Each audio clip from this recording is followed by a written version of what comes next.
शाहिद और आप देख रहे हैं सिटी वन न्यूज़। रिपोर्ट शामिल करते हैं शोरकोट से, जहां कमिश्नर फैसलाबाद डिवीजन इशरत अली और रीजनल पुलिस ऑफिसर राजा रिफत मुख्तार ने शोरकोट का दौरा किया।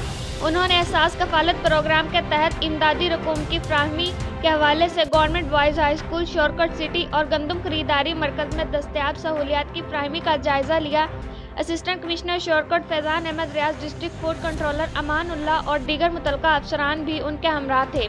कमिश्नर और आरपीओ ने एहसास कफालत प्रोग्राम के हवाले से बनाए गए सेंटर पर माली इमदाद की तकसीम के तरीक़ाकार का तफसीली जायज़ा लेते हुए ड्यूटी पर मामूर अमला को हदायत की कि अवामुन्नास को रकूम की तकसीम में तातल नहीं आना चाहिए। इस सिलसिला में किसी किस्म का उज़्र काबिल कबूल ना होगा। गंदम खरीदारी मरकज़ पर उन्होंने कहा कि हुकूमत पंजाब गंदम का एक एक दाना किसानों से खरीदेगी और उन्हें पूरा मुआवजा दिया जाएगा और इस ज़िमन में मिडल मैन का किरदार हरगिज़ बर्दाश्त नहीं किया जाएगा। इस मौका पर उन्होंने गंदम खरीदारी के हवाले से रिकॉर्ड और गोदामों में गंदम के स्टाफ भी चेक किए।